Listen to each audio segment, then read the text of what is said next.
Welcome to Let's Write This Movie, where we write a screenplay while sharing the process with the internet. I am your screenwriter, René Garcia. And I'm your collaborator, Brian Glass. Now, let's write this movie. Brian. René. I have a really bad headache. It's so bad right now. I'm sorry, man. I took some pills. I don't know. I really don't know. I took some pills, and I'm hoping it's going to go away in the middle of our recording here. But if I have delayed responses or I'm struggling to find certain words, it's because I'm managing pain in my head. This should be fun because I'm feeling in the back of my throat a possible sickness coming on. Oh, yeah, it's great. No, yeah, we're in great shape today. Should be great. Anyone else in your home ill, or are No. you patient zero? I am he.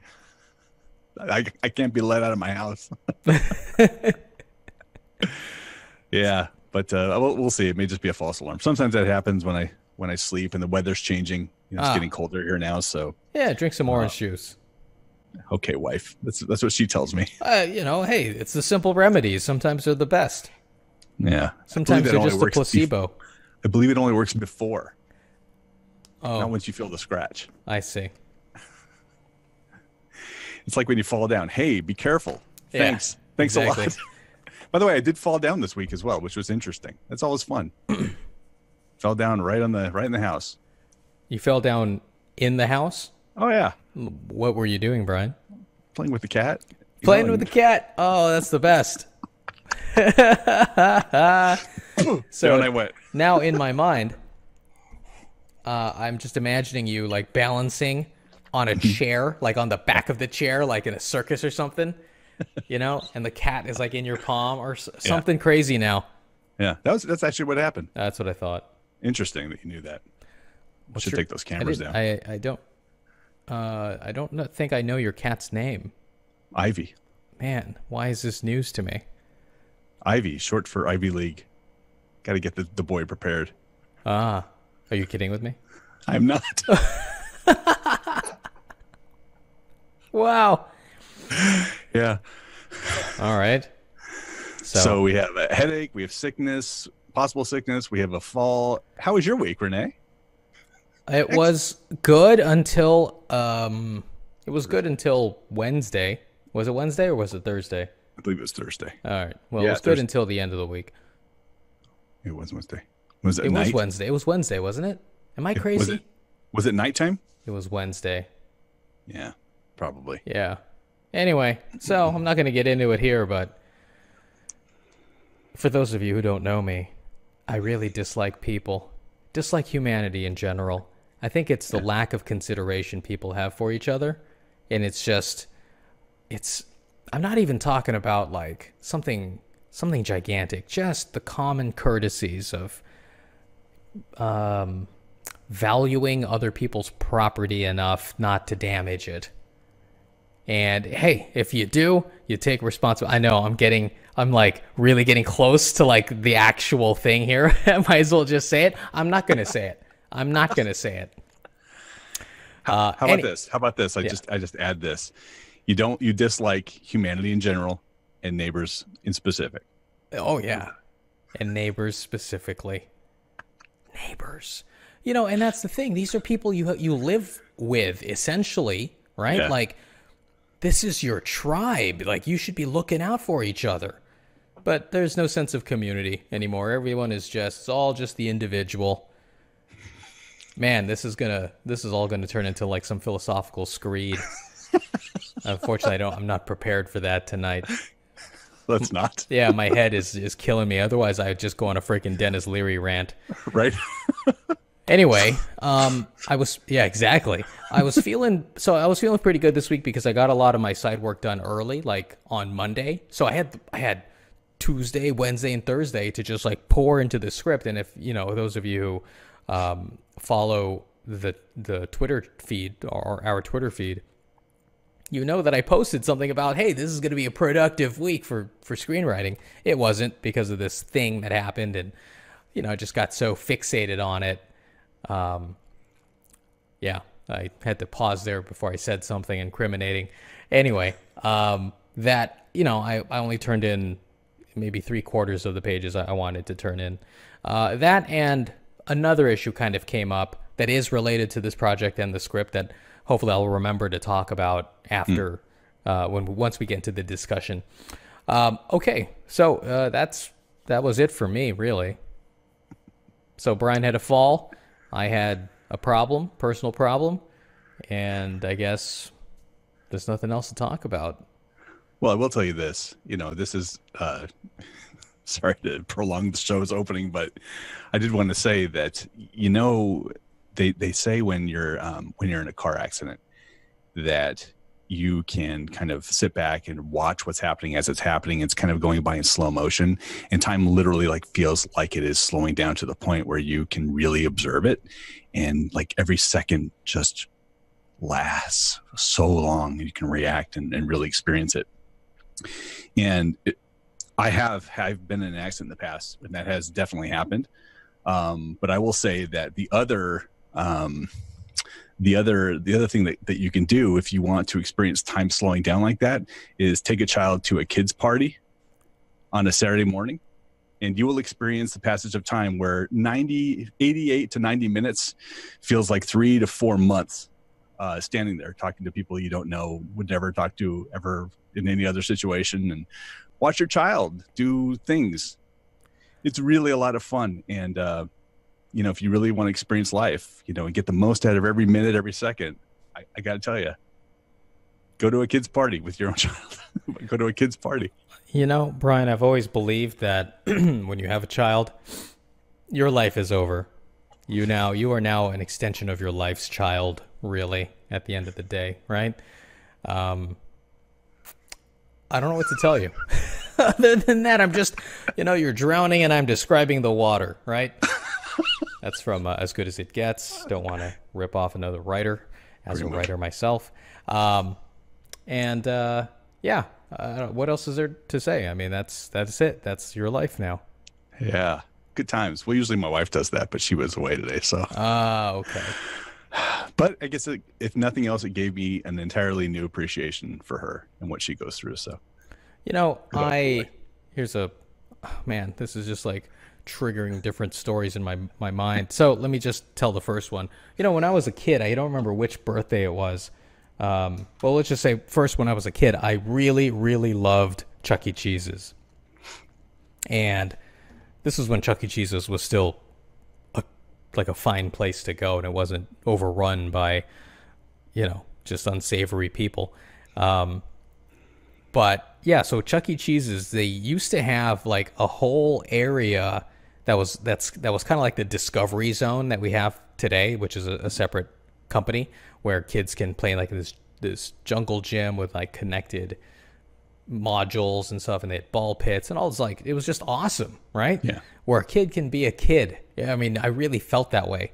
Mm-hmm. And so that was always my favorite place to go. Anyway, so I had a birthday, and I think maybe I was 6 or 7, and I just remember my dad had just come home from work, and my mother was reminding him, "Hey, it's your son's birthday." And we needed to celebrate, right? It was the proper thing to do. And I could just see the kind of frustration in his face, oh, God, you just come home from a 10-hour day. It's oh. And, they left it up to me to decide, hey, do you want to have a birthday party on the weekend, which was a big to-do. You had to invite all of the extended family, right? And gifts and cake and organize all of that crap. Or you want to just go to Chuck E. Cheese's. And I didn't know what to say because, the party, like I said, was a big to-do, but then Chuck E. Cheese's would be happening right then for dinner. And I saw my dad. He was just this broken man after a day of work and then having to sit in traffic for 2 hours. You know what I mean? Yeah. And I picked Chuck E. Cheese's because I thought it was the easier thing for everyone to suffer through. Right. I had a good time, but I could just see my dad, he's just hunched over this cheap ass pepperoni pizza with a jug of root beer, just hunched over and just the whole thumbs rubbing the tops of your eye sockets, just like, ugh. You know what I mean? Counting every minute, man. Exactly. And so I have a deep sympathy for parents who just accept all of this burden for their children. That's all. And and I think that's also why I don't have any kids and why I'm single, because I think I don't want to go down the path. I don't want to begin the path that leads to the rubbing of the inner eye sockets with your thumbs after a long day of work. What's the second story I wanted to tell? Okay, so this is really a silly one, but since we're probing the depths of my memory, so the friends I grew up with in high school, like middle school and high school, we were all artists to some degree. I was more of like a realistic, fine artist, I guess. I don't even know what that means. Like I would try to draw realistically, and my friends they were more like cartoonists, and one of them, like he would draw just these really expressive stick figures. If you can imagine stick figures being expressive, he was that guy, and I always like admired his ingenuity and the creativity there. Anyway, so he drew this timeline of what like fourth period Spanish was like for him. And he was like, okay, regular timeline, entering fourth period Spanish. And it was like the timeline went off in another direction where it was like going into loop, right? And the loop lasted like years, right? And then it returned to the regular timeline. And that was his way of explaining how bored he was. And, just... That's quite an insight in fourth grade for a child to have. Oh, no, it wasn't fourth grade. It was high school, fourth period Spanish. Oh, okay. Yeah. Oh, nice. Agreed. So just really quickly, technical observation here. I apologize to everybody if I am clipping really badly. It's like... You're a little loud. 99% of the time, it's fine. It's just fine, right? Like normal. And then that 1%, it's just like... everything turns red. Like I'm so far into the red that the whole bar turns red to warn me, hey, you're too red. So apologies, everybody. I don't know what's going on with my system today. Okay, well, that was all unnecessary banter unrelated to the project, and I'm sure nobody cared to hear any of that. You're welcome, listeners. It was on my mind, so. Okay, Brian, how about we get to the script? Let's do it. Any pre-thoughts before we start performing? Well, you're going to be reading a lot to me today, which is good. I'm reading to you? Yeah, this is mostly dialogue. If you say so. Well, there's an exception, but for the most part, most of the pages are. All right. So last we left off was at the bottom of 62, where Jebediah shoots him a grim look, him being Jones. Right.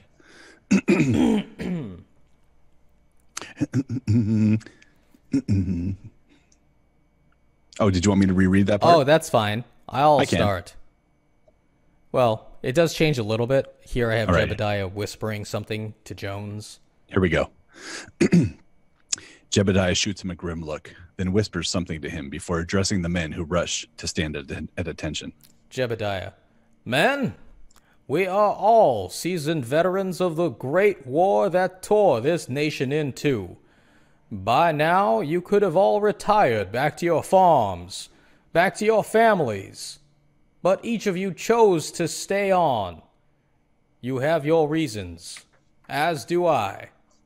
But I believe in your... Oh, let's try that again.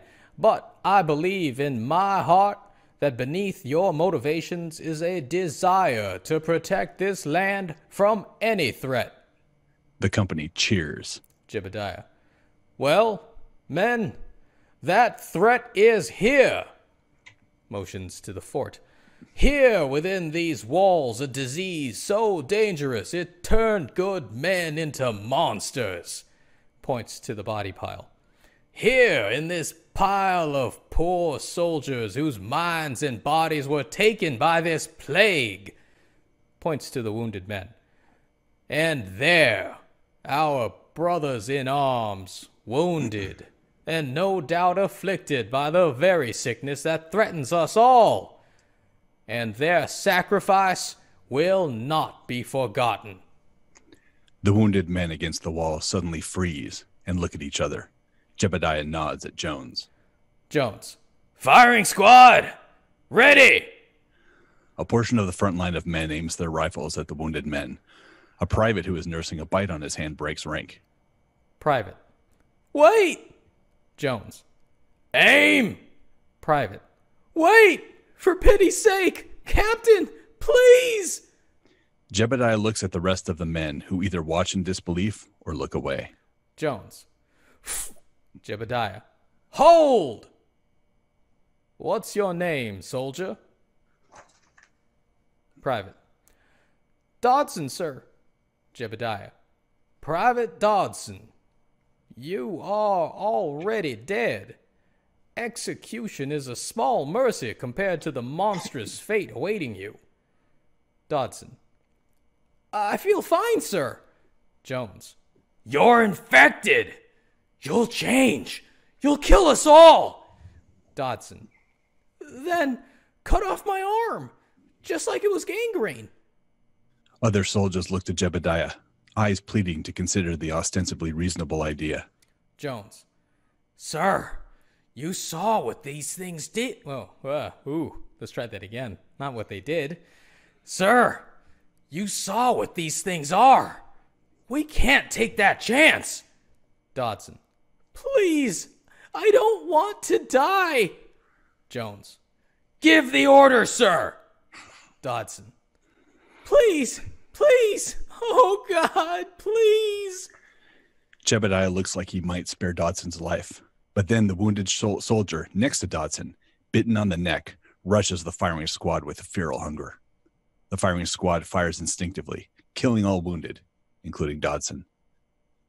An eerie silence falls on the courtyard as the smoke clears and the company reconciles events with their morals. Then, Jones. Look! Dodson and the wounded all slowly rise as undead. Every face in the company hardens, their minds made up.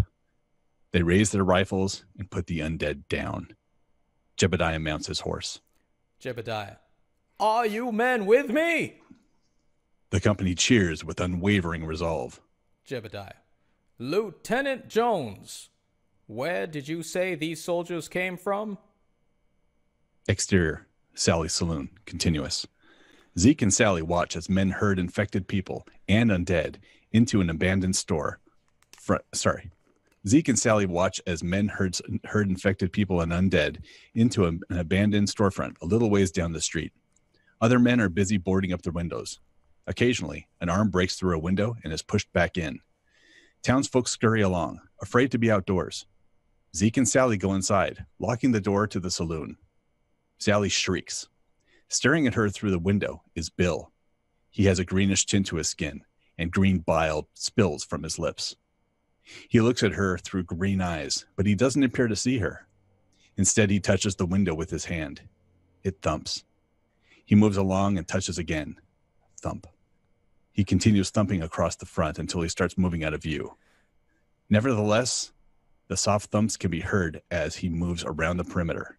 It fades, but then turns into loud banging. Sally. What the hell is that? Banging comes from the secret entrance in the rear. Zeke grabs his shotgun and approaches cautiously, with Sally behind him, pistol drawn. They nod to each other, and Sally quickly unbars the doors, while Zeke throws them open, revealing Sam. Whoa! Whoa! Interior, Doc Murphy's, continuous. Carl sits on a chair while Doc Murphy finishes bandaging his hand. Carl keeps looking over at Molly, who is strapped down on a table. She writhes. On the other table, the small girl is strapped down. She's bandaged, but wild as ever. Stan, Everett, and Ray watch her with morbid curiosity. Carl. Doc, I don't know what got into her. She never harmed nobody. Doc Murphy. Did I say Carl? I said Carl, right? Mm-hmm. Okay. Doc Murphy. Don't worry about that now. Let's just get you fixed up. Carl. It's a miracle, right, Doc? God brought my Molly back to me. Doc Murphy. Something certainly special happened. Now, you're good to go. Carl. I ain't leaving my Molly. Doc Murphy looks over at Stan. Stan. Carl, why don't you wait outside? We gotta talk to the doc about some things. Ray, you mind keeping Carl company? It takes Ray a moment to take his eyes off of the small girl. Ray. Sure, Sheriff. Come on, Mr. Carl. Let's let the law handle this. Ray takes Carl by the arm and leads him out. Stan. Okay, Doc. What is this? Doc Murphy walks over to the small girl and shakes his head. Doc Murphy. I don't understand it. She's missing so much skin and muscle. I don't know why she's not screaming in agony. And her fever is impossibly high. Everett. Yeah, I can feel the heat from here. Doc Murphy. I've only seen the fever that high once before. There was a soldier in town. Very sick man. Scary sick. He walks over to Molly. Doc Murphy. And this one, I can't explain. No heartbeat, no breath, no dilation of the pupils. Let's try that again. No dilation of the pupils? She's dead in all ways but one. I don't know how this is happening. Stan. Some kind of disease? Doc Murphy. Diseases affect the living. I've never seen it affect a corpse. Suddenly, the small girl on the table begins breathing rapidly and sounds labored. Before Doc Murphy can get to her, she expires, exhaling a death rattle. Doc Murphy presses his stethoscope to her chest. He sighs. Damn it. It's always terrible when the young ones go. There's a moment of silence as the three men stare at the floor. Then Doc Murphy puts his hand across the small girl's eyes to shut them. As he pulls his hand away, the small girl's eyes flash open, and she bites at Doc Murphy. He manages to snap his hand back in time, but falls down in surprise. Everett and Stan rush to his side. Now the small girl behaves just like Molly, slowly writhing. The men all stare in consternation. Exterior, Doc Murphy's, minutes later. The men emerge, shaking off what they just saw. Everett sees Carl being consoled by Ray. Everett, to Stan. We're going to have to put the girls in with the rest. Stan. Yeah, I'll talk to him. Stan walks over to Carl to speak privately. Carl breaks down in tears. Everett pulls Doc Murphy aside. Everett. Doc, no offense, but this seems bigger than any of us can handle. Doc Murphy. None taken. And agreed. Everett. You mind sending your wife to telegraph for some help? Doc Murphy. I'll do it. Claudette's a little under the weather. It's nothing. Touch of exhaustion. Everett. Any help is appreciated. Doc hurries off. Everett sees Maggie near the jail, holding Tommy. Everett approaches them. Maggie. Everett, what's happening? Tommy is terrified, and I admit, so am I. Everett. We're still trying to figure it out. Just the same, I hope you'll stay in town. That farm of yours will take me some time to get to. Will take me some time to get to you. If something happens, I really should change that. We'll take some time to get to if something happens. Maggie can't help but feel flattered. Reassured, she smiles. Maggie. All right. We'll get a room tonight. Promise you'll stop by? For Tommy's sake. Everett nods, never breaking eye contact. Interior jail, moments later. Everett walks in and immediately heads to the gun rack. He reloads his gun and stocks his gun belt. Long watches him with a steely gaze. Finally. Long. Stay of execution, Marshal? Everett doesn't miss a beat with what he's doing. Everett. It isn't safe to travel. Long steps to the bars and leans on them. Long. From what I've seen, it isn't safe to stay either. Loaded for bear, Everett heads to the door. Everett. Well, we're staying. So get comfortable. Long. Watch your back, Marshal. Everett exits, slamming the door behind him. Long. to himself. Watch your back. All right. Hey, before we do anything else, 3 things I got to tell you just really quickly. Okay, let me just get our faces here again. Yes, hello. Hello. 3 things. So glad to hear Sally again. I was impressed that I could like regenerate it after all this time. Almost regurgitate would be better way. Yeah. And then I hate to say this, but during one part, I started to think about, what if I was your neighbor, only hearing you raising your voice, you know, you like run or whatever it is. Right.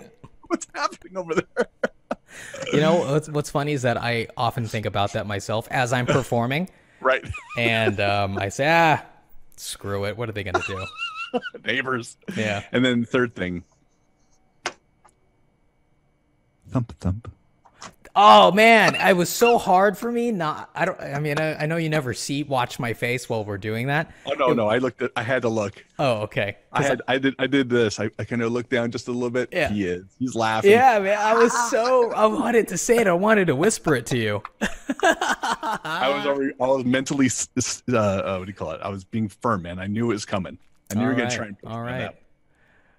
Okay, well then, before we get to the discussion, I would just like, well, actually, before we even talk to the site, or talk about the site, what I would like to do is ask everybody, if you are enjoying this episode, please give us a subscribe and hit the bell for notifications so that you know when the next episode and all of our clips are posted. It will really help us grow the channel, increase our viewership, and hopefully get us more feedback regarding the script I'm writing and the direction we're taking it. So please, once again, subscribe, tell your friends, tell your family, tell your enemies, and you know, hopefully this project will go somewhere. Now, for those of you who are just joining us here in episode 11, or 11, that's where we are. We do have a website. It is letswritethismovie.com, and this is where I post weekly pages. As you can see, episode 11, which is this episode, covers pages 62 to 69, and you can what can you do? You can click any of these posts. I post a little something about the week or whatever is on my mind about this episode, and below that you will find the current pages. Just simply hover over the PDF viewer and you can flip through the pages, read them, and if you have any comments, questions, concerns, please leave them here in the comment field below. You can also leave comments and questions, any feedback on our YouTube channel under this video you're watching. And also, please follow us on Twitter. So I do post occasionally, as often as I can. I typically respond pretty quickly. So if you have any feedback that you'd like to leave here, even just notes of encouragement, always happy to get that. As a writer, it's nice to know that there are other creative people who want to see you succeed. So you know, I won't feel so alone. So please, happy to engage with you if you engage with me. And let us get back to Brian. There we are. Okay, Brian. I want to see you succeed. Yes. Thank you. You're welcome. You are not alone. At least one other person in this world wants you to succeed. That's all I need. This guy. All right. All right. So, shall we dig into the notes here, or do you have yeah. No, let's dig in. I'm going to assume that I'm going to assume that there aren't a lot of notes, to be honest, because this is more, we're still in that transitionary, it's not a word, transitional phase, transitionalary illness. Osity phase, where, you know, we're still trying to get to the new movie, the new genre. Yes. And I think next episode we'll finally get there. So one thing I want to say before we get into your thoughts here is that yes, my personal issue did distract me, but I also think that I'm approaching a kind of an area in the movie where I don't know what happens exactly. Mm-hmm. And I'm a little worried about that. Like, I know, not thematically, I know plot-wise or story-wise, rather, what the characters need to do. But as far as, like, the exact actions that are taken to move the story along, I'm kind of I really am in the forest at this point, just trying to feel my way through, just cut my way through with a freaking machete. But in some cases, I know you mentioned before you like to ride around the big scenes, so I think you know where you're going to go next. Yes. So maybe it's just getting there. Maybe getting there. In fact, I have a note on how to get there a little bit as well. But I don't know. I think it's. I think maybe this discussion will help kind of. Well, elucidate. I think the thing that's really bothering me is that we are halfway through. Forget the halfway point. I have 60 pages, essentially, less than 60 pages to get a lot of the things that I need done. Yeah. And I'm feeling a little claustrophobic. I think that's really my issue. I think the wheels are in motion, though. I mean, it's not like you have to this episode lays out the whole military part of it. Well, a good portion of it, but it certainly gives them the underlying reason for what they're going to do next. And all your players are here now. Right, they're all here finally. Yeah, except for I'm not really sure how Father Espinosa is going to play. He's going to die fast. Okay, he's just one of those, kind of second tier characters is going to go. Yeah, pretty early on, like. Okay. It'll probably be one of the first deaths.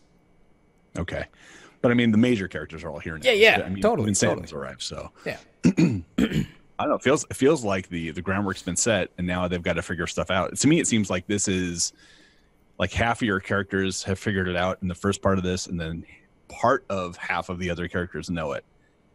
You know what I mean? Like, the doc is kind of the most knowledgeable. Some of the other ones are kind of in the dark. Like Long, he's got very little to go on, so he's going to have to do some learning. But I imagine that's going to come soon, so everyone will have knowledge and will be running, and then perhaps meeting after that, and then it's who's going to survive to the end. I mean, it's probably going to be a dash to the end, I'm guessing. I already have well, I don't know if I call it neat, but it's a scene that works for me that is the best I can come up with, really. But I think it's going to be pretty cool how Long gets introduced to, the zombies. So look for that in the next episode. But enough of that. Brian, let's hear it. Lay it on me. So let me preamble a little bit. Because probably to your surprise, I actually have quite a bit of notes for today. I don't really know how to say this other than I can either just go into it or give you a little bit of a precursor about it. But I did have a lot of thoughts actually about what took place. In some cases, it's just the order of things. In some cases, I'm questioning the tone a little bit. Okay. In a couple of places that I think they're important to maybe nail down a little bit clearer. So why don't I do this? Let's just jump into 62. And I'm going to do something I shouldn't do, which is back up just a few lines from before, because something was like needling at me and that I didn't think of last time. But now as it kind of plays out over this episode, it kind of dawned on me. On 62, where we have in the middle where Jebediah basically lines all the wounded against the wall. And when I saw that originally, and when the last episode ended with Jebediah just shooting a look, and he I don't know if he whispered, but he did something. He said something to Jones before addressing the men, right? And at that point, I was like, oh, man, that sucks. It sucks to be one of those guys because they're all dead, right? So I kind of thought that scene was going to terminate pretty quickly rather than what happened, which is it becomes a major part of this, major part of the movie now. Yeah. Right. So when I saw it, I was like, these guys are dead, right? Immediately. And as an audience member, I feel like knowing what he knows and testing their abilities, he could probably suss out pretty quickly, or an audience member can suss out that these guys are goners, right? So, and I think these guys are going to be goners, they're going to get shot, and I think that Jebediah knows that they're goners. So really the only ones who don't know are the guys who are getting lined up. And from a tension standpoint, I'd rather have just a little bit of not confusion, but I'd rather feel a little less sure that I was right. I'd like to think, well, maybe that's what's going to happen, or maybe something else is going to happen, because I don't want the guys to get shot. No one wants to see something like that. So I was wondering if there's a way that you could set it up a little bit differently with setting the guys up. Like maybe he's throwing out that line because, if I was there and I saw what happened, and they started to line me up, I'd be like, no, I'm good right where I'm at. I don't need to move at all. Or I'm going to fight back. Right. So this is kind of assuming that all the wounded, no matter how wounded they are, if they got bit on the neck, or if they just have like a little something on their arm or something like that, they're all going to go and do what they're told. I would think that they're not going to, unless they had a good reason to, even though the, sorry, I can't remember his rank, but even though the highest ranking that a captain tells you to do that. So I don't know if you want to say lining up the wounded so they can be identified for treatment or something like that. Just throwing something out that the reason we're doing that logically is because we want everyone here so that we can assess who's the most hurt, and I'd love to get it into their minds and into the audience's minds that there's a chance that he's going to do something, which does come up later, with the gangrene thing. I mean, I think that's totally dead on. Like, that's where my head was too. Yeah. Right. And so I thought, okay, he's going to try and do something. He would try and do something if that was how he set it up. So if there's just a way to, and if it's not that way, but if there's just some way to telegraph less to the audience that, these guys are doomed, without question, I think it might be a little bit stronger.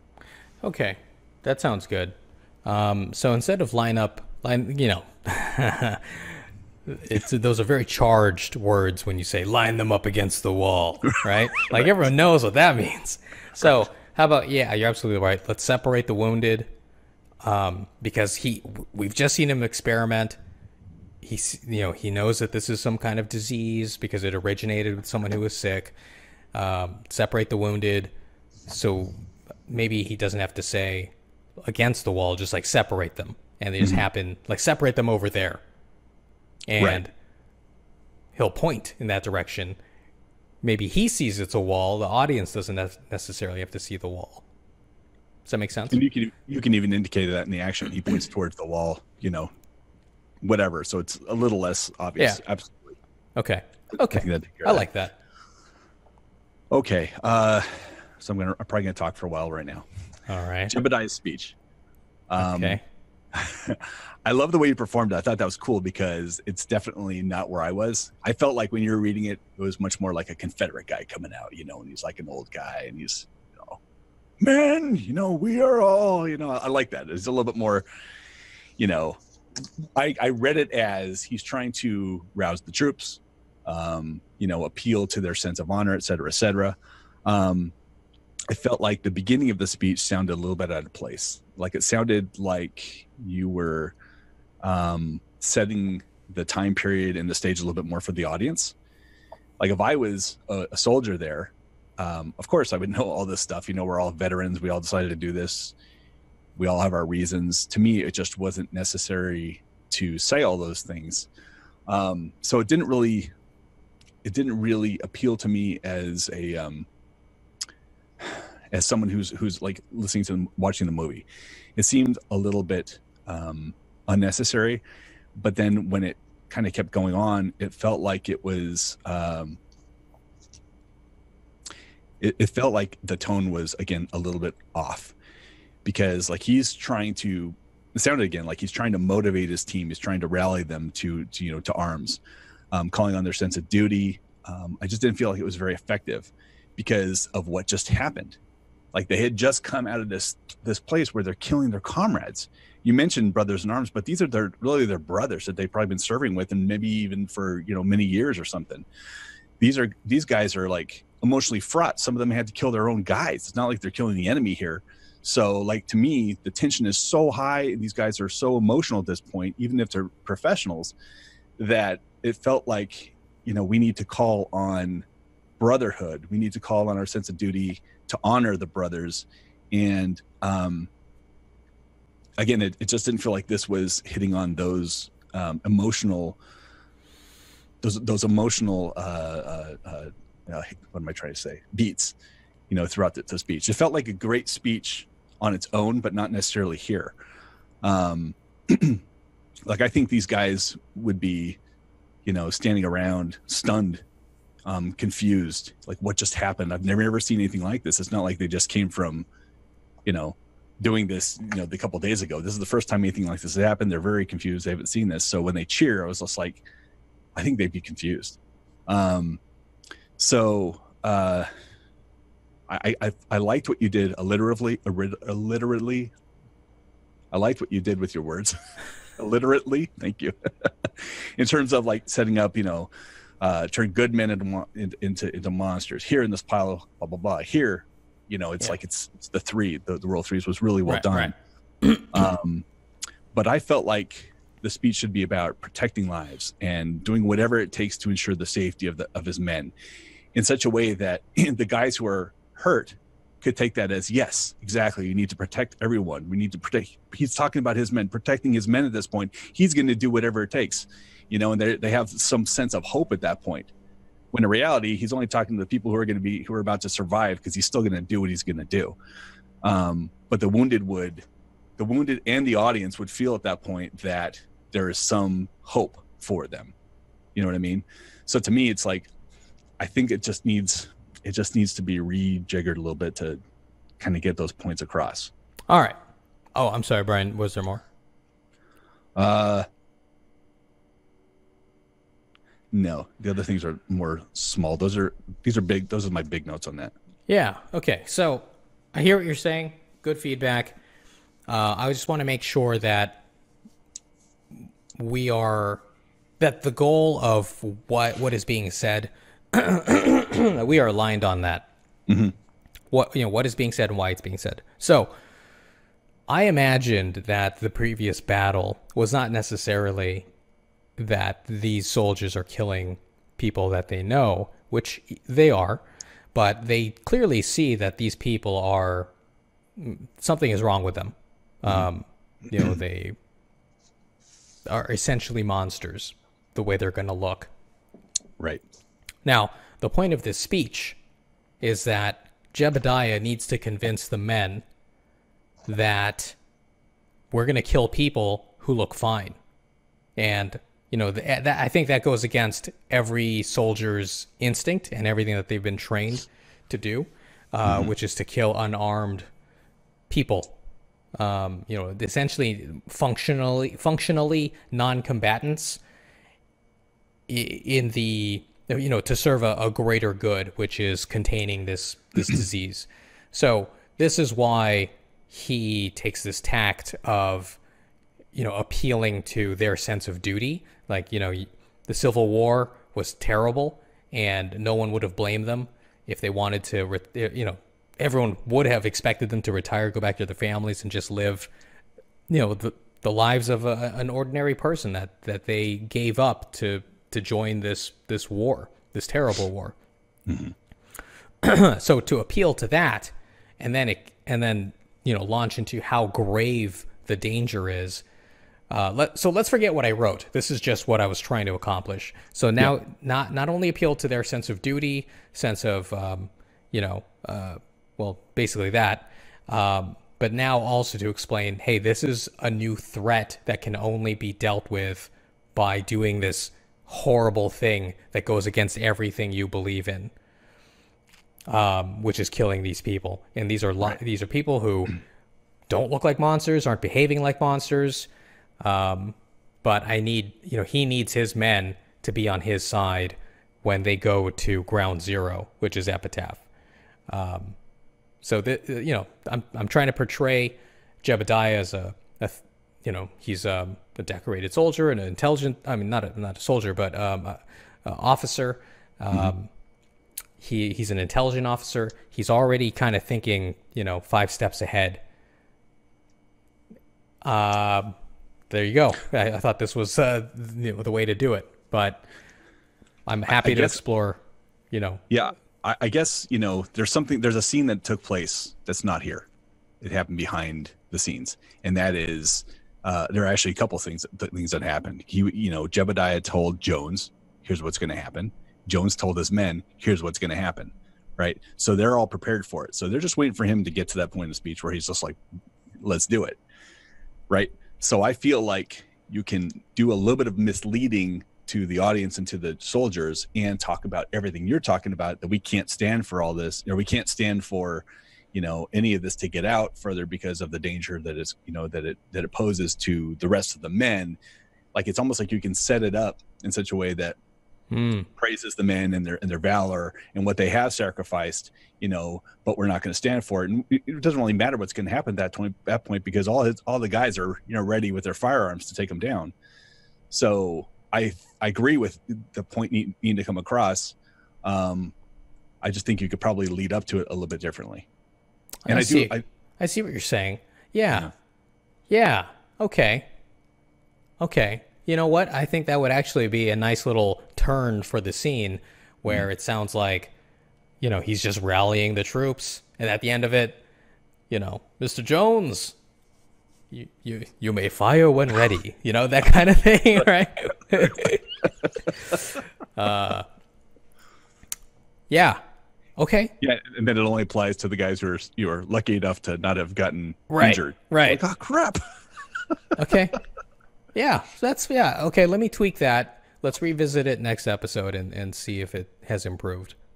Okay. Well, I'm sure it will. I mean, one thing it does is it also sets the stakes for the men, and I think that showing them that he's willing to take all steps that are possible, and even overlook things that are, I should say, he's taking all the steps he thinks that are necessary, even if they seem somewhat severe, because he's going to do whatever he can to protect the men. So that later, when he says, who'll ride with me or something like that, yeah, the men are just like, of course I'll go with you. You're making the hard decisions. You have proven that you're going to do whatever it takes to protect us. And yeah, of course I'm going to follow you now. You know what I mean? Awesome. It's almost like a proof point to the beginning of the speech. Right. Everything he says, it just doesn't apply to the wounded guys. They're screwed. Okay. And I love that the wounded guys, speak up and all that. I love that. Okay, so just a little thing towards the bottom of 63, when Jebediah looks at the rest of the men, who either watch in disbelief or look away. I didn't know if you were talking about the wounded people, the people who are going to be firing, or if there are other people kind of standing by. I just think you might need to make that a little bit more. Makes sense. Clear. It's a little tiny thing. All right. I have to read my notes. Sorry, it takes me a second. My headache is clearing up, Brian. That's awesome, man. I'm glad to hear that. I think it has less to do with the Tylenol and more to do with your company. Thank you, man. I haven't fallen since we started, so that's great. That's because of me. That's what I'm saying. My company. As soon as this ends, you're just going to flop out of your chair. Oh, come back. Okay. All right. So when we got to the point where Dodson's like, cut off my arm just like gangrene, it was like exactly what I was thinking. I'm like, yes, why not? I mean, I know why not. Yeah. But I'm just saying to you that that's where my head was too as an audience member. I'm like, dude, why are you taking such a severe stance? Right. But I love that he does. I'm just letting you know that's where my head was as well. Totally. And that's the thing. Just really briefly. Yeah. I think that a writer really needs to account for what the audience is going to think.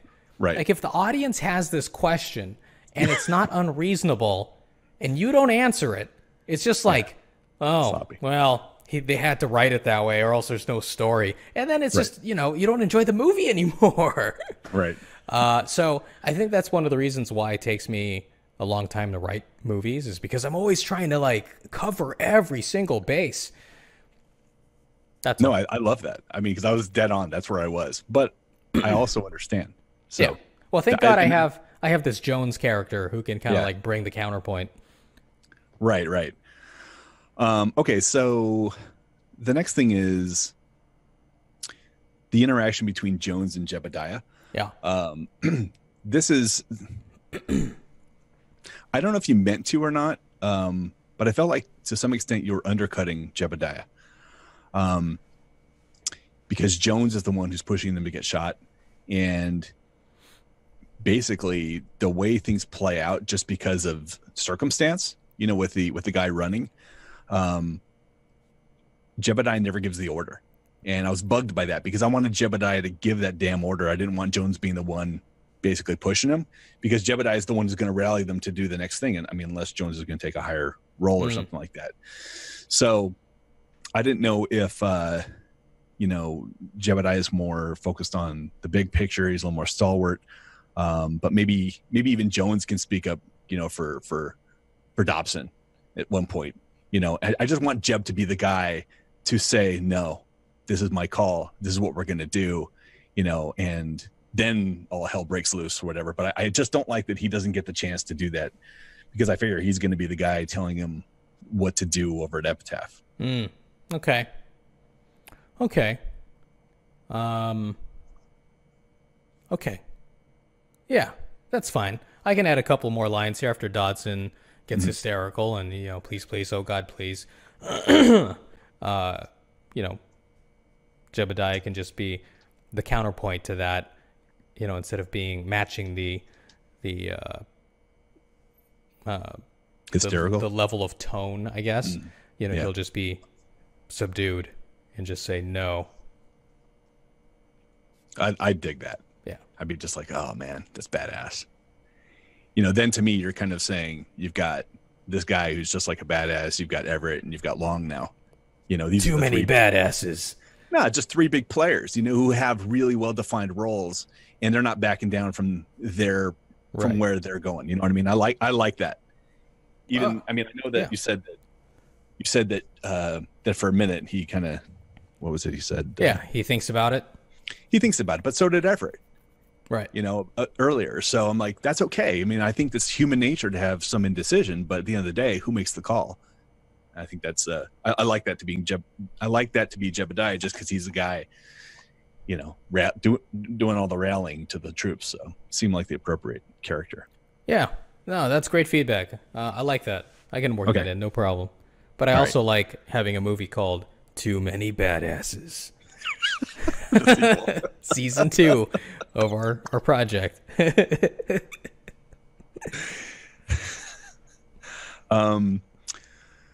Okay. I honestly don't know exactly where this note belongs, so I apologize if this is out of order. The issue with the infected versus the undead. Yes. I know you're trying to lay out exactly what that is. You're doing it here, and you do it later with the doc. I still think it's a little bit too unclear. I think it just needs a little bit more, just to an audience member, because I think audiences are familiar with, you know, the rules that you laid out in the beginning with a heist type of movie. Yeah. I think they're very familiar with zombies, even though they may behave a little differently. But you're really kind of introducing something that I certainly haven't seen as your average moviegoer to stuff like this. Right. I've seen my fair share of zombie movies, I guess, but I wouldn't know that. So I feel like it needs something else. I could just have Doc say explicitly, well, looks like they start out like this, then they die and come out like this. So let's call this one infected and this one dead, but not. That's about as good as what I read. That sounds a little clunky there, Doc. Now we just call them undead. How about indead and undead, or just dead, or dead? All right, so mine's probably just as clunky, but here's what I came up with. So this was like, I see what I did. Okay, so towards the bottom of 64, where the eerie silence falls on the courtyard, blah blah blah. Yeah. And Jones says, "Look." So what I thought of was, Jones saying basically like, Jesus Christ, how many times do we need to kill them for them to stay dead? You know, and then what's his name? Jebediah fires on the infected skull, and he drops dead. And Jebediah just says, twice.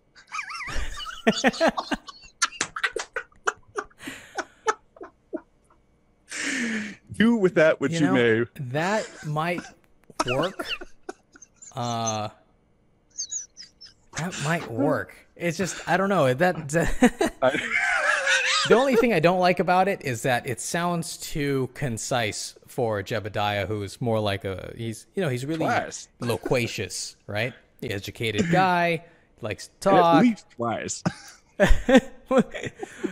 Twice sounds more like something that Long or Everett might say, just these recalcitrant, terse men. Right.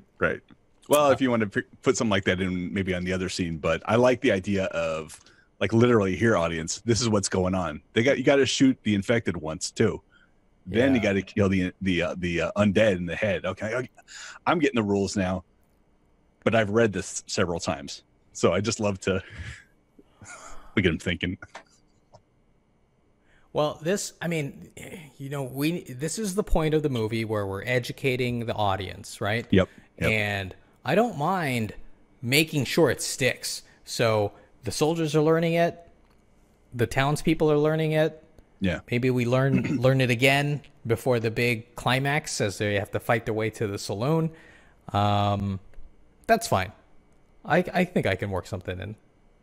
I like the idea because if it's firm enough, then you can get to a point where they're encountering different types of, infected or undead, and they know what they're dealing with at that point. And you as an audience member know, like, crap, they got to go twice through this ritual with them, and it kind of leads me to my next question, which is the issue with movie time versus real time. Yeah. So I know we're playing with it to some extent, because we've got the soldier who came in, and he was dead at that point, right? Yeah. Already. Yeah. He was dead, and then he got wheeled in, and then they had that whole scene, and then I guess he came back to life. But here, they're kind of like going down as infected, and then seconds later they're coming up as undead at that point. Right. I was like, well, that happened awfully fast. Totally. And I don't know. And I know you've got to play with that to some extent because the movie has to move along. Otherwise, you're going to sit there for. So this falls into the whole ambiguousness of why are these people coming? Why is the undead rising? Right. And we've had people die previously. Who didn't immediately get up, when Carl's family got slaughtered and he's pulling, trucking them in. Right. They didn't get up, within minutes.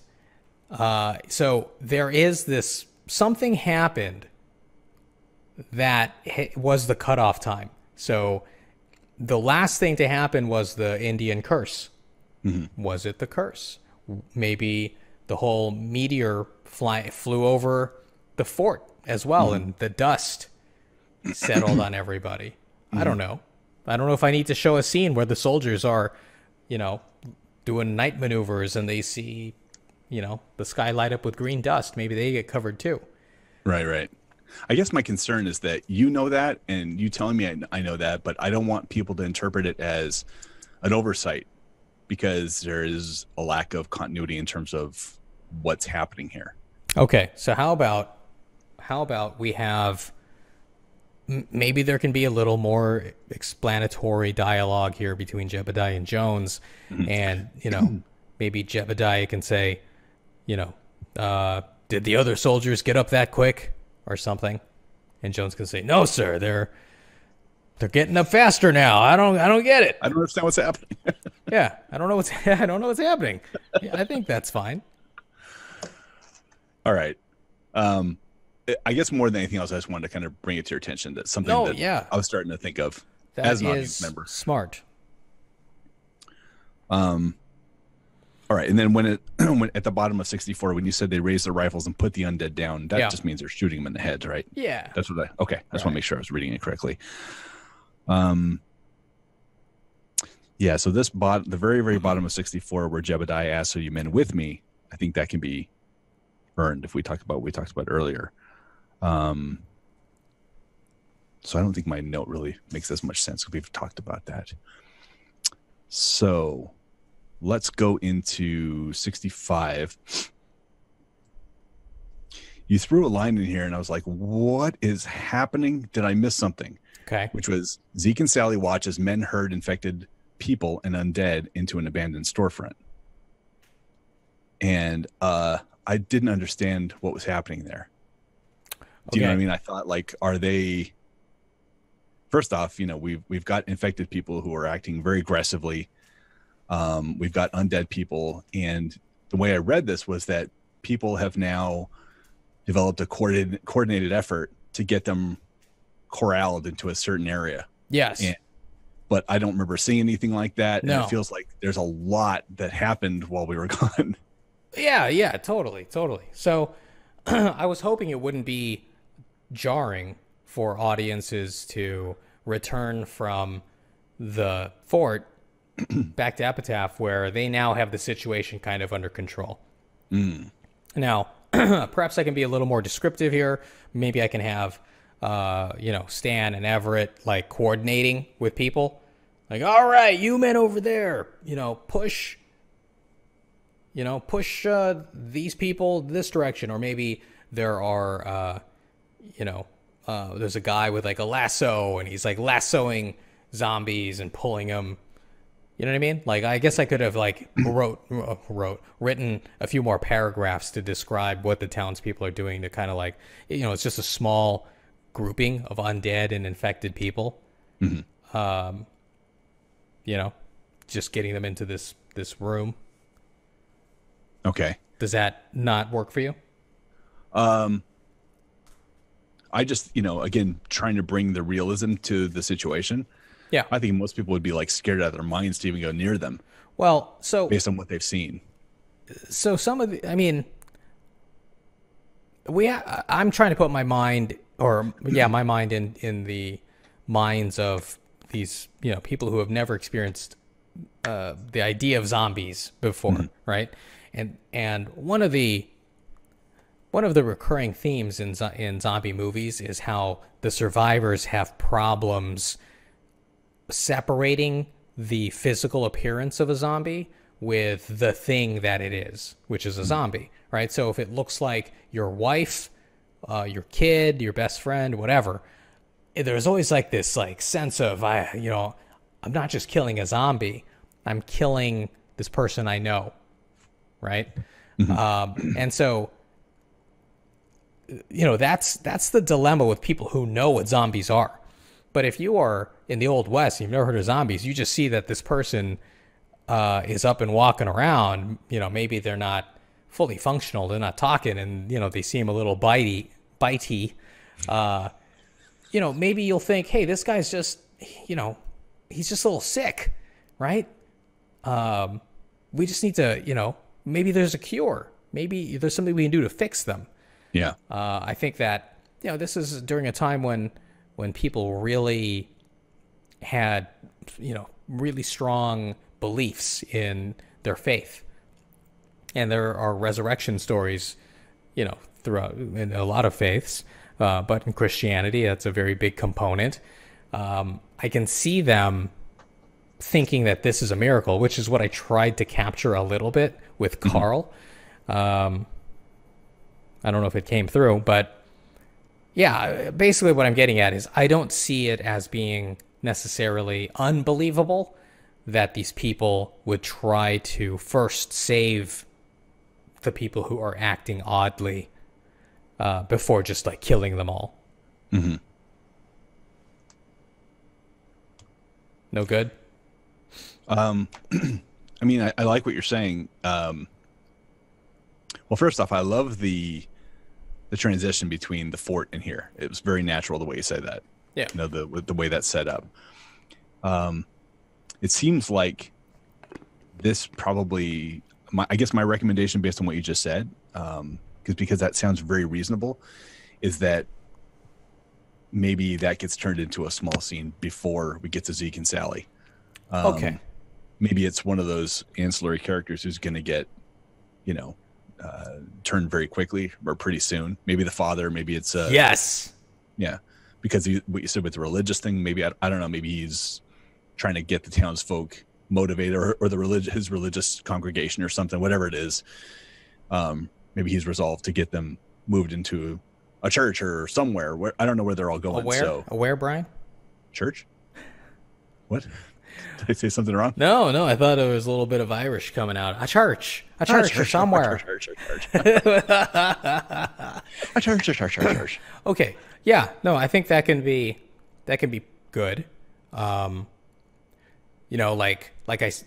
Maybe we come back to town and it is a guy on horseback who has lassoed some zombies, and he's kind of like dragging them a little bit behind his horse, and he's like, I got a couple more or whatever, right? And then other like townsfolk with like pitchforks and shovels are kind of like poking at him, and that's when Father Espinoza comes out.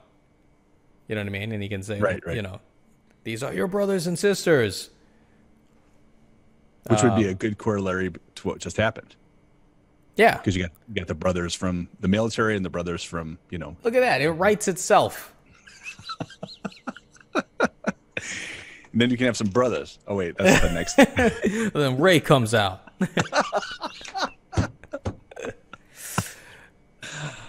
Oh, my head went way too many places there, dude. Okay, cool. So when you say other men are busy boarding up the windows, just for clarity, I'm understanding that as being from inside, right? They're outside. Are you joking or being serious? I'm serious. I don't understand then. So they're putting the zombies into this abandoned storefront. Oh, so that's there. Okay. That's where. I see what you're saying. So this okay. whole thing is talking about the abandoned store. Yeah, you know what? This really should be, instead of external or exterior Sally Saloon, it should probably be exterior abandoned storefront. I got you now. Yeah. I didn't, because I didn't understand that next line either, but now I do. Okay, so I just got geographically challenged. No, that's my fault. That's my fault. Trying to limit the amount of scenes. Right. Oh, it's in front of Sally's. Everything's in front of Sally's. But it could be a really fun scene. I like what you were talking about with the lasso. I think that's cool. Yeah. Because now we're bringing a little Western into it. Totally. That's cool. Okay, so middle of 65. I didn't understand this word thump. What was that in reference to? Our poor audience members are like, what are they talking about? You want to recap that, Brian? You want to bring that up? Nope. Tell the story. Come on, it's a 30-second story.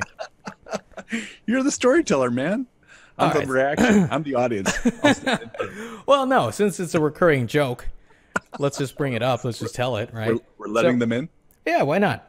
So our first collaboration, everybody, Brian and myself, that is, we're doing a podcast on the Angel series, the Angel television series with David Boreanaz, which is a spin-off of Buffy the Vampire Slayer. Wow, her name just escapes me. Sarah Michelle Gellar. That's it. Thank you. Mm-hmm. Anyway, I don't think we're spoiling anything since it's a series from, when was it, 2005? Oh, yeah. Maybe even before that. Maybe around there, yeah. Okay. Anyway, David Boreanaz, he's a vampire, and in this particular episode, he becomes human again, and he has a heartbeat again, and Sarah Michelle Gellar is with him, and they've just finished making love, and she's got her head on his chest and listening to his heartbeat, and she says, thump, thump, thump, thump, thump, thump, thump, thump. And I just thought it was the silliest little bit of writing. Not the silliest. Well, some of the silliest. Yeah, definitely up there. Yeah, I guess there's a tie for like pain bow and all this other crap. Anyway, so Brian and I always reference that because it's just so absurd. Thump, thump. I think it's fantastic that we're 69 pages into this, and I know by the end of this, there's no way you're going to work pain bow into this. Nope, not going to happen. Well, you know, what's funny is that you see that paragraph with all the thumps, you see it's tight, man. Like I've used as much of it as possible, like the characters, like it's just like tight.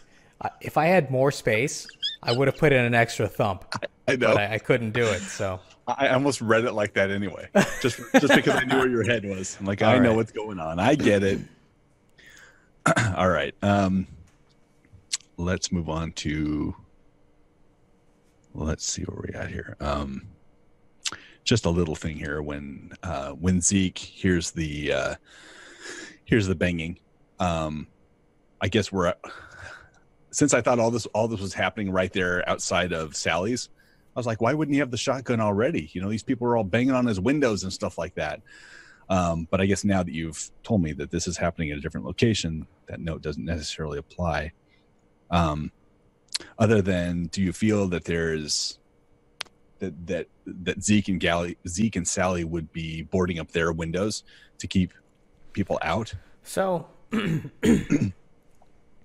not yet, Okay. and probably not for the movie, because things are going to happen that take them away from the saloon. But basically, once night falls, the town is going to try to go back to normal. And now that the threat is more or less contained within the storefront, you know, they don't, I mean, aside from Bill, right? They haven't caught Bill, but he's not really threatening anybody. He just looks a mess, right?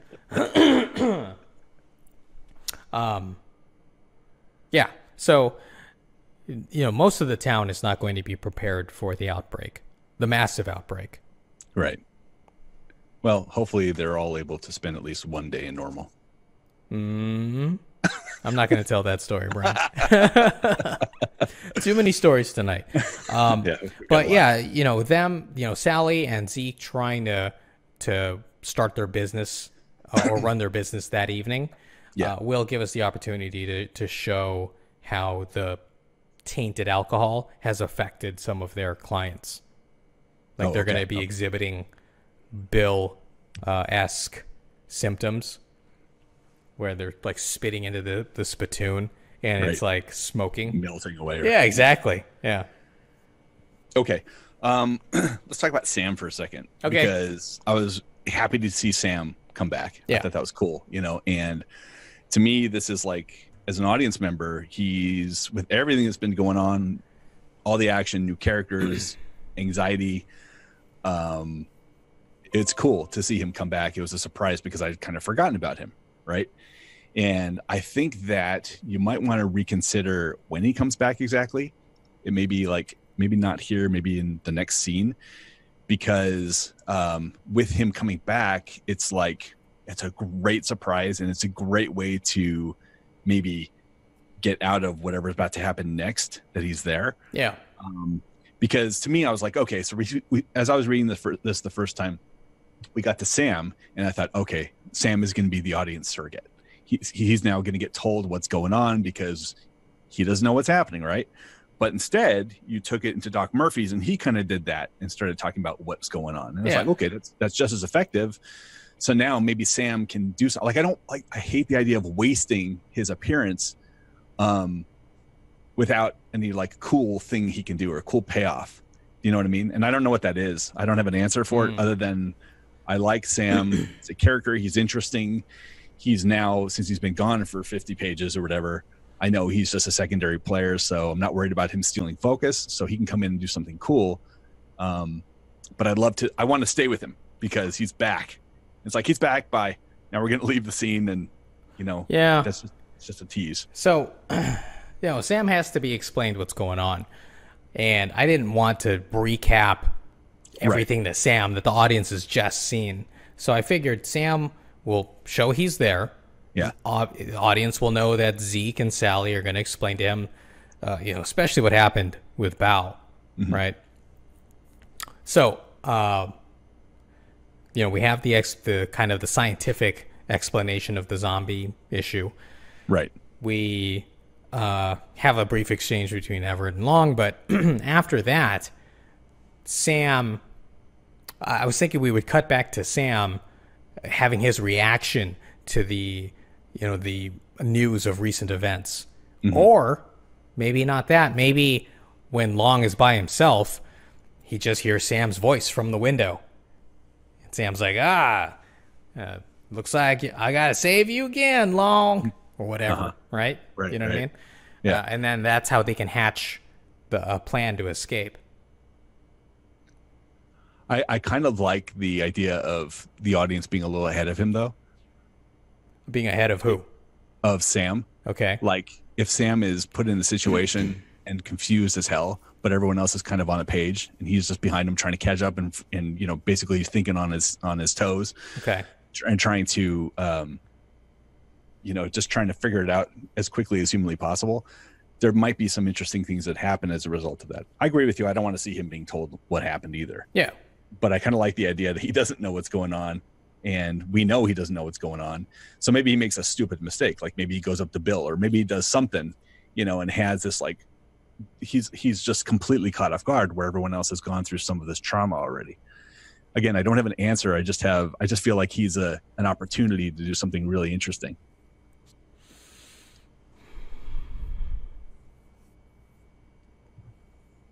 Okay. I'll have to noodle on that, Brian. Yeah. All right. So let's go into the doc.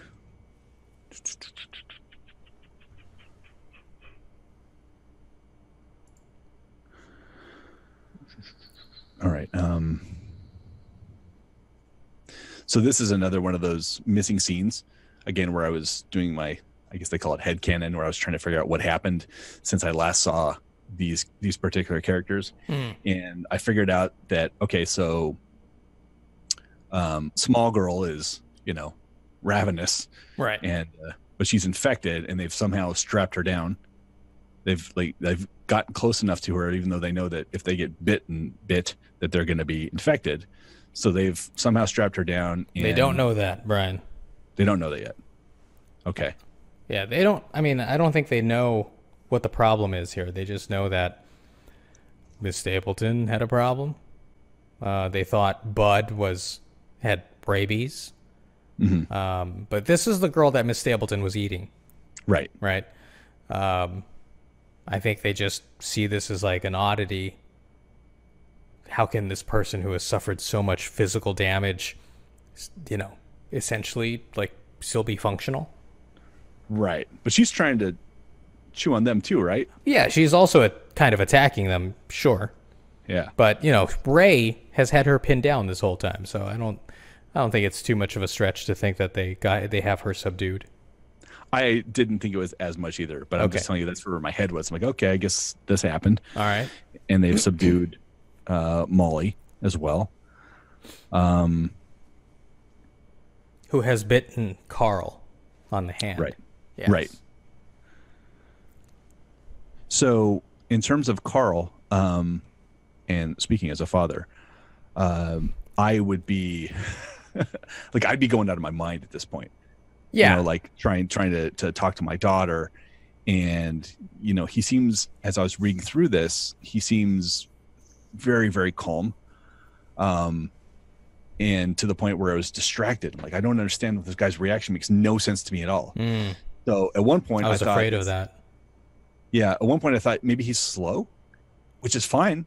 Like he's just not putting it together in his head, like what all this means, or there's something way more seriously wrong. Or, maybe if it turned more religious, like even more ratcheted up for him, like, God has a plan, whatever that may be. Even though she's not breathing, you know what I mean? It's like something there.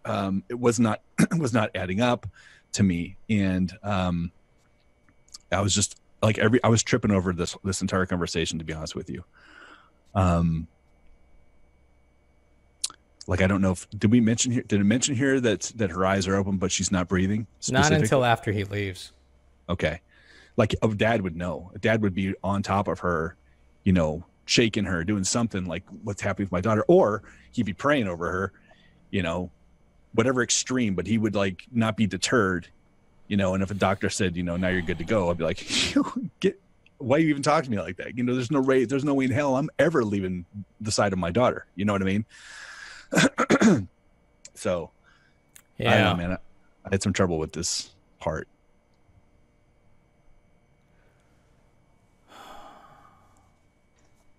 Okay. Yeah, I was a little worried about that. And I think I was being a little too economical here. Hmm. Um,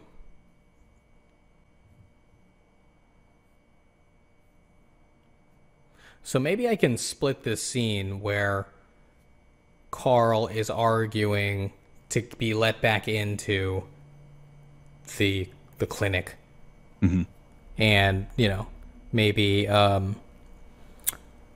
Everett and Stan, are basically forbidding him from going inside. We have to conduct an investigation or something to that effect. Hmm. Would that work? That way they can have this conversation about the girls and Molly without the father being there to insert everything a father would do. Yeah, I think he would literally have to be subdued, though. And he can be subdued by a couple of soldiers or something. We don't want to do this, but, you need to let us figure out what's going on. And he gets subdued. But otherwise, he's going in. Like, it's his daughter. Yeah, soldiers. There's nothing would stop me. Damn it. We have to, I got to account for the soldiers in town. Haven't seen much of those. Or townsfolk, whatever it could be. But, yeah. Or he could be super deeply in denial. You know what I mean? Maybe the threat. Maybe Stan can say, "Look, if you interfere, we'll put you in the jail, and then you'll never have a chance to see her." Something to that effect, to get him to calm down. Like, just let us finish our investigation, and you'll see her tonight, or something like that. Or we'll put her in with the other sick people. But Everett's he can be a badass, but he's pretty compassionate too. Like, he would understand, especially since it's his, the guy's daughter. He's gonna feel like Everett's gonna turn to Stan. Come on, Stan. Come on, Stan. You're not a parent. You don't understand. You couldn't understand. Exactly. You'll never understand. You and that hooker, or whatever. Or sorry, man, I'm not coming with all the answers or recommendations, but I think if you went the way of him being overtly religious or overtly in denial and not at all logically making sense, because he could be suffering some bit of an emotional crisis right here, right? His daughter just died, but is sitting there with her eyes open, right? Yeah. So it's not adding up to him. So he could be like, she's fine. She's fine. She's fine. She's fine. Doc, she's fine. Let her go. No, she's fine. I'll take care of her. Just give her to me. I'll take care. Could be anything. He could just be so deeply in denial. And I would buy that because, you could kind of lose your grip on reality here as a dad. Yeah. Okay. But how does that get resolved? He gets knocked out by Everett. He gets subdued. He's always getting subdued. He gets subdued. Everyone gets subdued. Yeah, of course. Soldiers, subdue him. Yeah. It's just these random soldiers who are conveniently available whenever there's a problem, whenever I've written myself into a corner.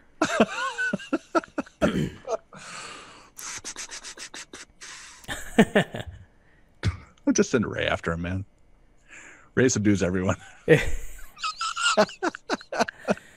Yeah, Ray doesn't even really need to be here. I just, Carl. I just wanted to have him have some screen time. I hear you. Yeah, it's a juicier part. I'm sidestepping your question because I don't have an answer. Yeah.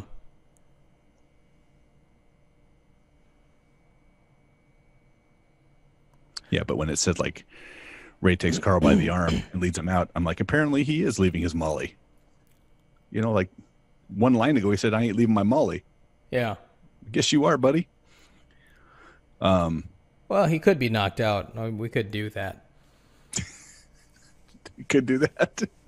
I'm just Don't saying. have time for this. No, here's what we can do. This is actually this could actually work. So he keeps ramping up the religious side or whatever, the father, the father, protective father thing, to the point where now Everett and Stan really do have to step in. They've tried reasoning with him. Maybe Stan produces, the manacles. I don't know if they called them handcuffs back then, but whatever. The manacles. And Carl wants to fight them. Right? Tries to fight them off. And Everett he's got that good old pistol whipping action. Boom. Knocks him out. And that's his reason to bring him back to the jail. And that's the reason to go to the jail. Right? And he has his interaction with Long. So now Carl, knocked out, but bitten, is in the jail with Long. Right. It's one cell. So this could be how Long learns about the infection and all of that. Because Carl, he's got to fight off Carl in the cell. Right. And maybe we have, after all hell is breaking loose in town, as Long is fighting off Carl with his bare hands, slamming his head into like the cell, the bars, boom. But he's, maybe he even kills him. Yeah. Right. And Long's like, oh, right. And then he gets up as a zombie now, and so more education for the audience. Yeah. And that's when Everett comes in and effectively saves Long from Carl. Yeah, that could be cool. All right, I guess that can work then. I guess he's going to have to go and ramp it up. That sucks, because my whole idea was that we didn't have the headbangers, which is what I'm calling them now, the old guys the old guy was like banging his head against the wall. Right. So the headbanger zombies or infected, I was going to have them like that. The old man has like infected other people, other headbangers. So they all just have flat faces. Right. And I wanted them to rush the jail. And they're like banging their heads into the cell to get to Long. Right. And like the cell bars are coming off of their bolts or whatever. And so now the bar's like getting closer and closer to Long as he's like trying to, step back. Right. And like their heads are like starting to come through the bars. Yeah. Like, and that's when Everett saves him. Well, you can also always have, multiple. Yeah, you can have it happen where, this whole skirmish happens between Long and Carl, and Carl comes back from the dead and he's freaked out, but he does, put him in a hold or something, or gets his knee to his back and he's on the floor holding him, wondering what to do. And then all of a sudden, boom, boom, happens outside. It can all just kind of crescendo. I don't think there's anything wrong with that. And still have Everett come in, save the day, and you can have your cake and icing. Let's do it. I think it'd be cool. Headbangers it is. I love that description. All right. Well, great. See, there you go. This is why we have these discussions, because they really, really help get over these like rough patches. Yeah. All right. So then we have the discussion with Stan and Everett and Murphy or Doc.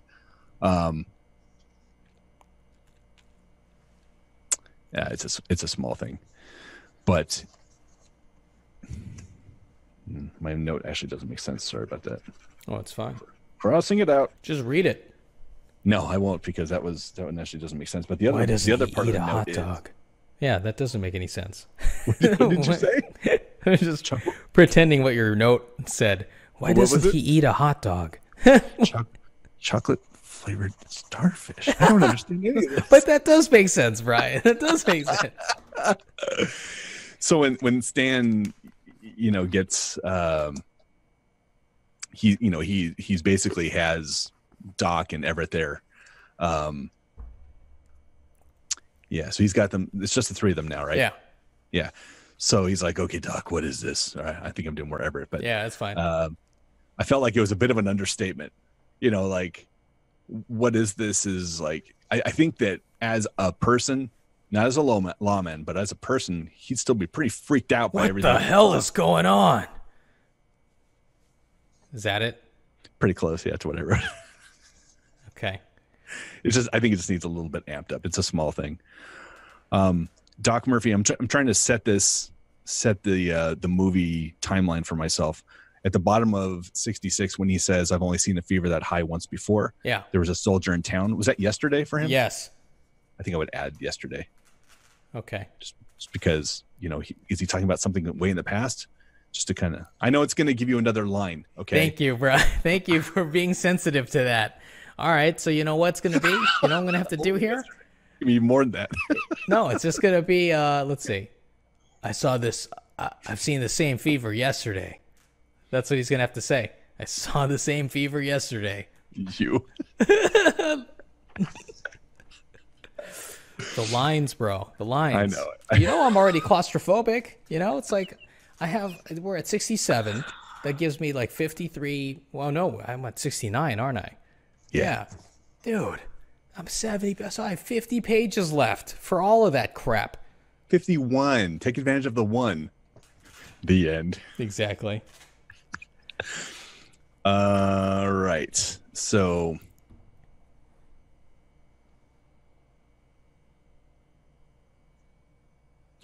all right. So in the middle of 67, when small girl, when she expires. Yes. I felt like a little bit of a tone issue also here with Doc Murphy. Like the way he reacts with it always being terrible when the young ones go. It sounds like it's the passing of a sick girl, but it's way more than that. It's like this supernatural, literally supernatural thing that just happened. And I feel like his reaction was a natural reaction. You know what I mean? Like I didn't feel like he's trying to figure it out. The mechanics of what's happening here. It just felt like the sad one's gone. Dude, the sad one was already dead. You already told us that. What just happened? You know what I mean? Yeah. So it didn't quite add up for me there. All right. Well, I can make it more scientific then. Doc Murphy presses stethoscope to her chest. That's it. And then while he's listening, okay, he could be listening. Oh, here we go. I love it when people put their face next to danger in movies. I love that. I always just like start talking to myself. Get closer. Get closer. Smell it. So he'll put the stethoscope to the chest. Hears nothing. Right. Takes the stethoscope out. Puts his face like next to her mouth. Yeah. Like trying to listen for breathing or feel it or something. Right. And then the biting starts. I liked all the biting, but I love that whole thing. I didn't have any changes on that. Yeah, I think that'd be cool. Okay. Easy enough. And good note. Okay. All right. I'm skipping some of the super minor stuff. Just get into the bigger stuff because there's still a couple here. So okay. So at the bottom of 67, Everett says to Stan, "We're going to have to put the girls in with the rest." So now we're talking about both of them. Yeah. Right. And in with the rest tells me they're taking him over to this warehouse or church or whatever it ends up being. Right. Yeah. And I thought, why are they going to do that? I mean, it's logically, is there some hope of recovery? Why is he not just killing them, or why are they not keeping them there since they're already restrained to study them? They've got a doctor literally right there, the one guy who could probably figure out what's happening if that's his mandate. It seemed to me like an opportunity. So I don't know if I would actually have them being taken away. It's not necessary. Okay. I don't know where that's necessarily going, but again, there are a couple of logical things here between this one and kind of what happens next. And I'm like, I don't think if I was in that situation, of all the people, to me, the doctor is now like super important. You know what I mean? Because he's probably the only one. He's got a much better chance of figuring out what's going on, or if there is some sort of cure to this. Because as human nature, they're going to not want to just kill everyone. They're going to want to figure out if there's a way to save them. To save them of some sort. So even if there isn't, I think that's just the nature that they would try to do that. So, yeah. Okay, so I think that's it on that part here. And then I guess I don't really need to talk about Carl anymore because his trajectory is going to change somewhat. Yeah. So, when when Everett says to him, "Hey, we need some help. Can you go send out a telegraph?" I was like, "Cool." Right. Or have Claudette go send out a telegraph. And then Doc's like, hey, it's she's under the weather. It's nothing, and Doc's like, I'll do it. Again, if it was me, I'd be like, no, we'll send anyone else at this point. You stay here, figure out what's going on. We're going to send Townsman L, to go in and figure out what's going, okay. Just to send the telegram. And I don't know if it's important that he gets out because of what's about to happen to him. But again, I'm just going to question the logic as an audience member. Like, this guy's really valuable to the quote unquote team. And people are scared in the streets. So, you know what I mean? So telegraph is what I mean by that is that's not a place. It's the guy at the train station. So it's just like down the street, send his message out to whoever needs to listen to him and go back to work. I mean, right. But there were also people rounding up these undead or these whatever they are. Well, see, that's the thing. I want to convey that the threat is essentially contained. People feel safe enough again that the evening is going to feel regular. Or maybe I can even have, Stan kind of like announce to everybody, look, we're trying to figure out what's going on. We've got these people corralled here. We're going to try to help them. Just go about your life. No one's in danger. It's under control. I think that would be. I think that would take care of a lot of the problems. Okay. Yeah, totally. Then that's what Stan will do when he exits instead of dealing with Carl, who is now going to be in jail. Right. Okay, cool. Good. So some of the stuff I wrote down that actually makes way more sense and feels way more natural. Okay. Why wouldn't there be a bunch of people crowded outside? Sheriff, what's going on? Yeah, what's going on? You know what I mean? Yeah. Why is there a spittoon everywhere? Why is their aim so good? It's just a guy holding a spittoon. Yeah, exactly. He's catching it all. Spittoon, man. All right. I wish I knew more of the lyrics for that song. Don't spit on my hand. Yeah, there you go. Oh, okay. All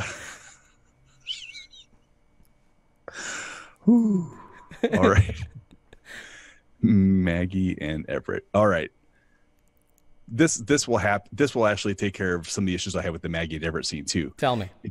Because again, I'm under this auspice that people are running around and getting rounded up, but there's they're scared out of their minds still. Yeah. So when we got to Maggie and Everett, I'm like, oh, this is a cute little scene, but contextually, I was like, it doesn't belong here, or they're not hitting the right notes because there's no subtext of danger.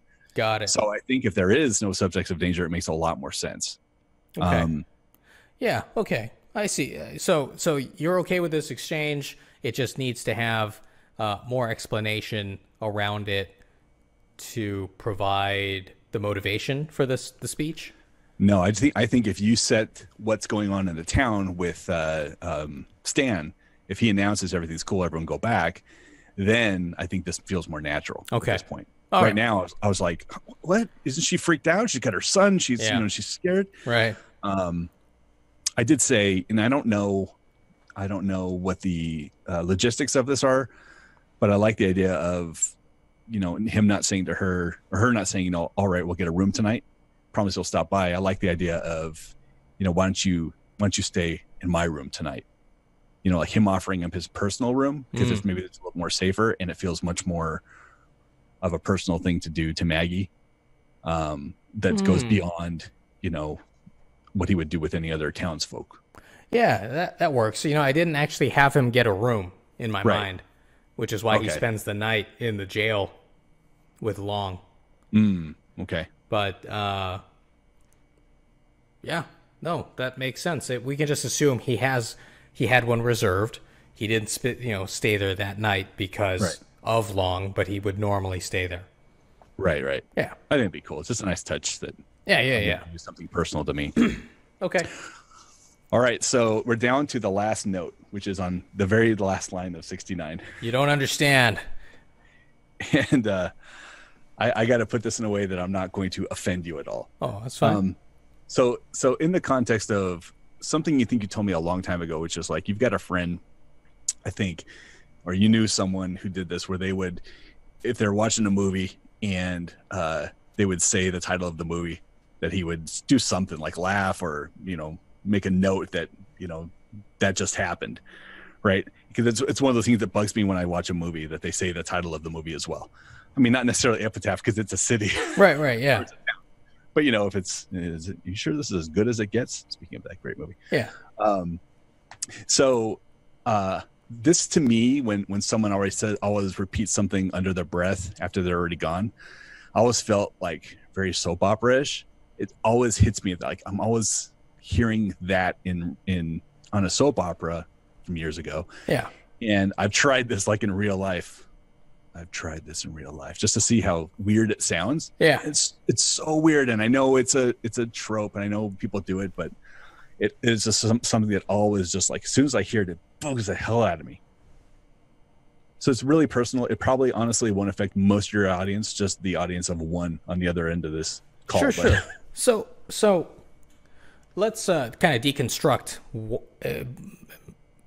why I think writers use this convention. Mm. So my delivery notwithstanding, the way he says it, the way Long says it the first time to the Marshal is more of like this threatening, like, haha, this is the best comeback I got. Right? Mm-hmm. Watch your back, Marshal, right? But when he says it again to himself, when there's no one to hear it, it's meant to be genuine, actually. Oh. That because there is this real danger here in town, hey, watch your back, right? Why he says that, I don't know. I don't know why I wrote that necessarily. Like, I think it was like the early vestigial traces of the buddy cop relationship that they're going to have as they go through this experience surviving together. And maybe it's out of place here, but that was the thought that was running through my mind. So there we are. So it's meant to reveal. And once again, just getting back to what I was saying earlier, I think this is why, or the intention of this convention is to reveal something more about why the line was said. I think the intention of this convention when you're using it is that typically it's not. Oh, typically it's just like hack writing. Right on the nail, hitting the head on the nail. I like that as a reveal. I don't know if you have to write that in a little bit because you're almost giving direction at that point, which is not good. Exactly. So, but I think the intent is confusing. I think most people are going to read it just like I did. Yeah. I don't know, man. I mean, I feel like a lot of the stuff, the rules of writing a script, they interfere with just, hey, how is this meant? What did you mean for him to say here? What was the meaning here? Why can't I just tell you? Like, no, I'm the actor. I am bringing my own character into this. You know what I mean? I hate that. So I feel like this is just one of those things that has to be resolved on set. Where they call over the screenwriter.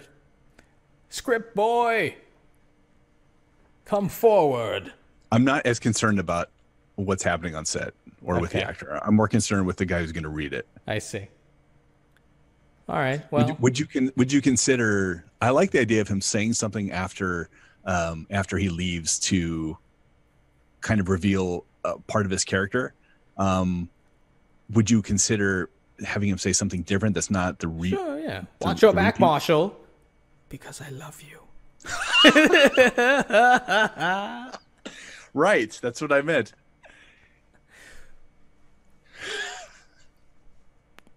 I mean, I don't know, man. I don't know either. It could definitely go the other way, I'm not even going to try to do your impersonation of your read, but the only person who's going to be killing you tonight is me, or the only person, whatever it is, that's going the other direction. But I like the idea of him adding something to the audience's understanding of why he said that. Like you said, I just don't know if it's going to read the way you wanted it with these words.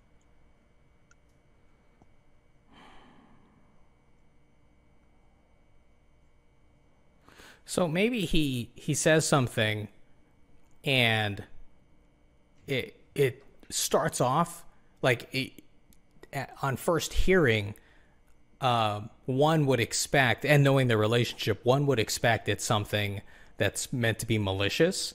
Yeah. And as he's speaking, Everett slams the door, so he doesn't get to hear the rest.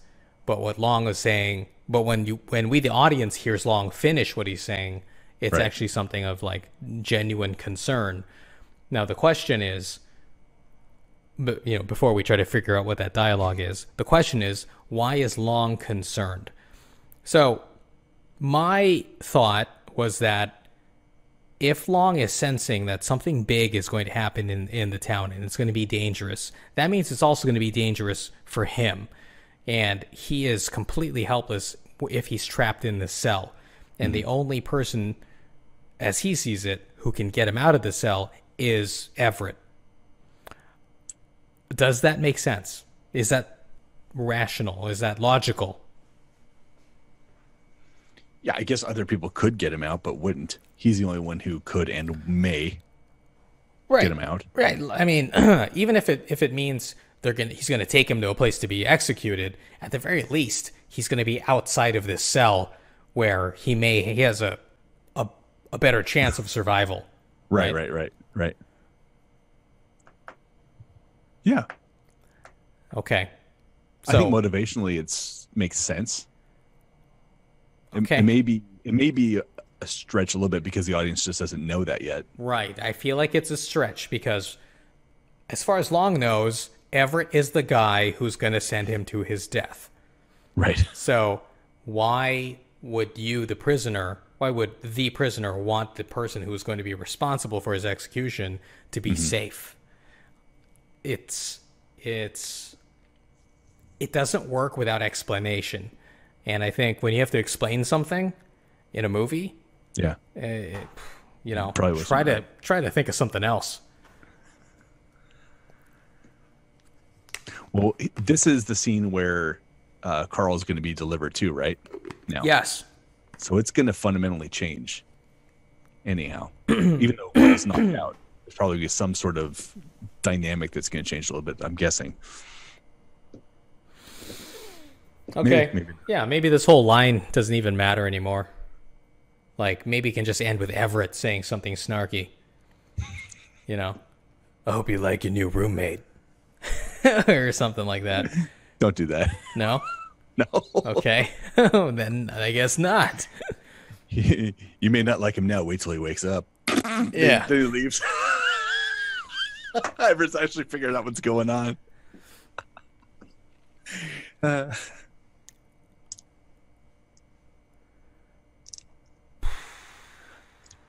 know, man. I'm coming to you with problems today, not as many solutions. No, it's fine. Well, we're only going to get like 2 new pages next week. 69 to 70? Yeah. Okay. All right. Okay, Brian. Well, that's excellent feedback. Was not what I was expecting, but I have to admit, I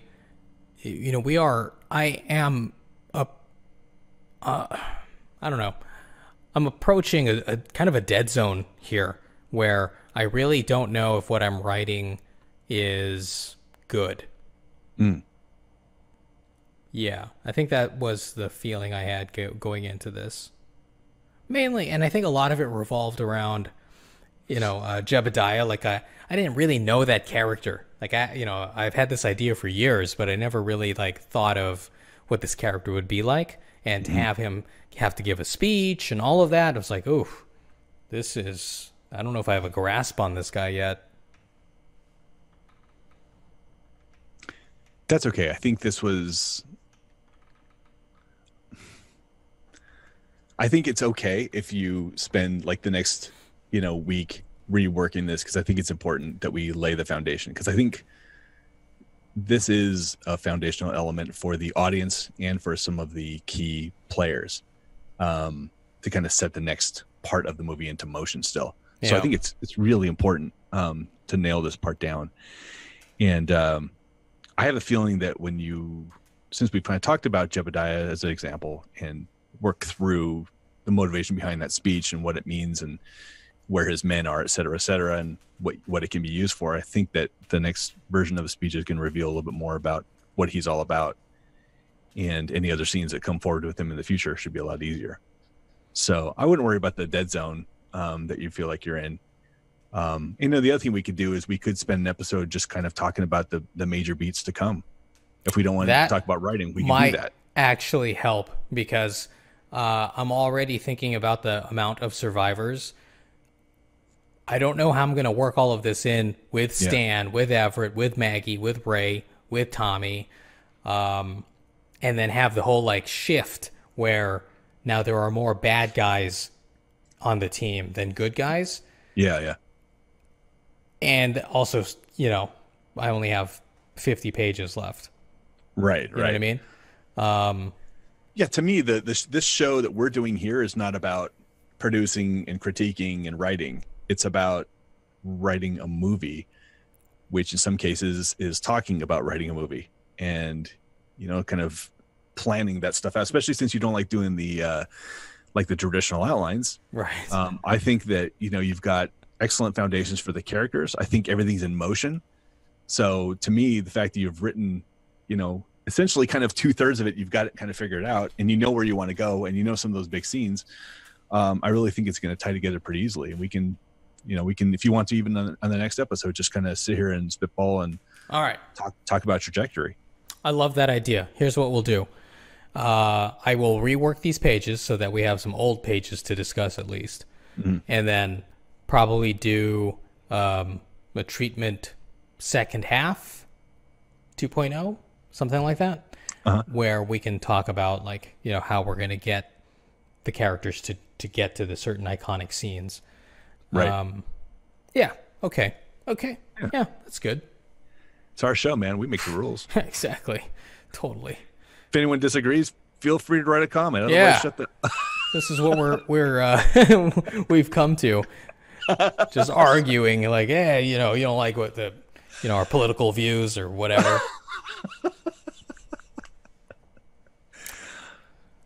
Cool, man. Well, I got nothing else. I thought this was a fantastic episode, Brian. Thank you very much for spending so much time giving me this great feedback. Of course, man. Always. Anything else you wanted to add? No, I'm surprised that I kept my voice through this whole thing. So this will be one of our longer episodes, probably our longest. Yeah, I can already feel my voice going too. So, all right, everybody, if you enjoyed this episode, please give us a like, give us a subscribe. Really helps us grow the channel, and we will see you in the next episode.